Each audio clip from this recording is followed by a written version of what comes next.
श्री राम की चिंता नहीं की। आज जैसे हम लोग टेंट में बैठे हैं, ऐसे ही पिछले 500 साल से राम लल्ला टेंट के नीचे धूप गर्मी धूल मिट्टी में विराजमान रहे।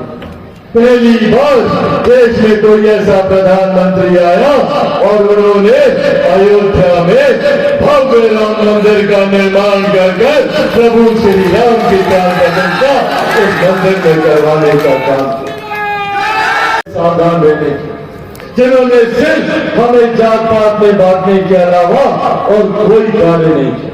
और आज भी इनकी वही सोच है और उस सोच को साधने के लिए हर कदर का झूठ ये लोग बोलने का काम करते हैं। क्या क्या बोलते थे ये लोग लोकसभा के चुनाव में? कहते थे ना कि भैया अगर नरेंद्र मोदी जी की सरकार आ गई तो आरक्षण समाप्त हो जाएगा, संविधान समाप्त हो जाएगा, लोकतंत्र की हत्या हो जाएगी। मैं पूछना चाहता हूं उन दलों के नेताओं से, बताएं राहुल जी, बताएं हेमंत सोरेन जी, बताएं आदरणीय लालू जी, कौन सा आरक्षण समाप्त कर दिया गया? और लगभग 5-5.5 महीने हो गए केंद्र में नरेंद्र मोदी जी की सरकार को बने हुए। कौन से संविधान की हत्या कर दी गई, कौन से लोकतंत्र को समाप्त कर दिया गया? उस वक्त सिर्फ झूठ बोलकर इन लोगों ने डरा कर लोगों से उनका मत लेने का काम किया और आज पुनः यही प्रयास ये लोग दोबारा करने का काम करें। साथियों, आज आप लोगों के बीच, आज आप लोगों के सामने मैं ये कसम खाकर कहता हूं, मैं मेरे नेता, मेरे पिता आदरणीय रामविलास पासवान जी के संघर्षों की कसम खाकर आप लोगों से ये वादा करके जाता हूं कि जब तक चिराग पासवान जिंदा है, ना आरक्षण को कोई खतरा है, ना संविधान को कोई खतरा है। तमाम बातें आप लोगों के साथ साझा करने का बस एकमात्र उद्देश्य, एकमात्र लक्ष्य है, ताकि ये बातें आप लोगों के बीच रखकर आप लोगों को विश्वास दिला सके कि जिस सोच के साथ हमारी सरकार आगे बढ़ने का काम कर रही है, उसमें जात पात धर्म मजहब से उठकर गरीबों को मुख्य धारा के साथ जोड़ने की सोच है। पर कुछ लोग हैं जो समाज में बंटवारे की सोच रखते हैं, जो चाहते हैं कि हम लोग खंडित हो ताकि हमारी एकता जो उन्हें नहीं तोड़ पाई, हमें खंडित कर वो अपनी राजनीतिक रोटियां सेकने की सोच रखते हैं। इसीलिए साथियों, जरूरी है ऐसे विपक्षी दलों से, ऐसे नेताओं से सावधान रहने की जरूरत है। कहा था कि कभी संभव नहीं होगा, क्योंकि ये उस दौर की बात है जब इनकमिंग कॉल के लिए भी आपको 16 रुपया 18 रुपया आपको पैसा देना पड़ता था। पर आज देखिए, आज उनका ये सपना पूरा हुआ।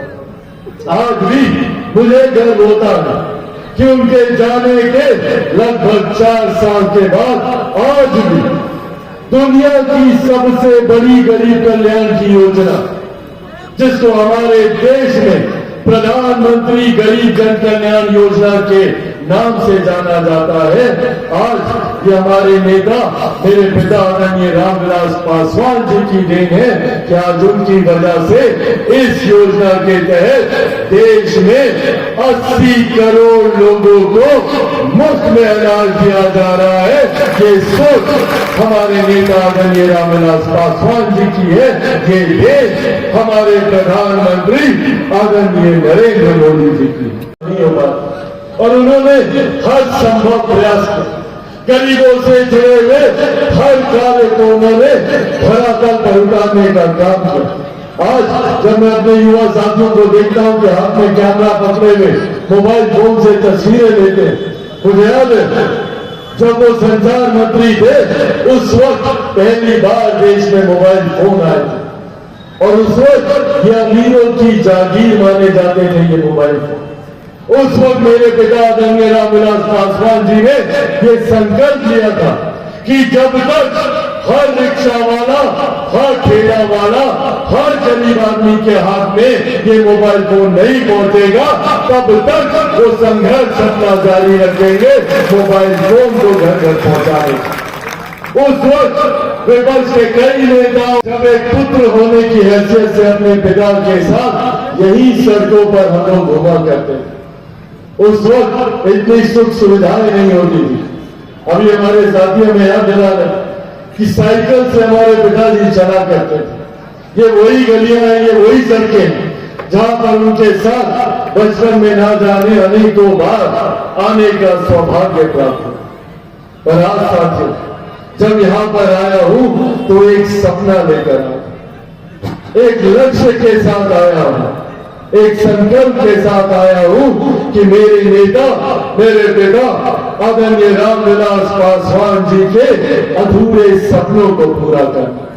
और उन्होंने यकीनन ये सपना देखा था कि झारखंड जैसे देश के बाकी राज्य विकास की गति पर तीव्र गति से आगे बढ़ रहे हैं, तो उनका भी सपना था कि झारखंड भी विकास की राह पर आगे बढ़ते हुए विकसित राज्यों की श्रेणी में बराबरी पर आकर खड़ा है।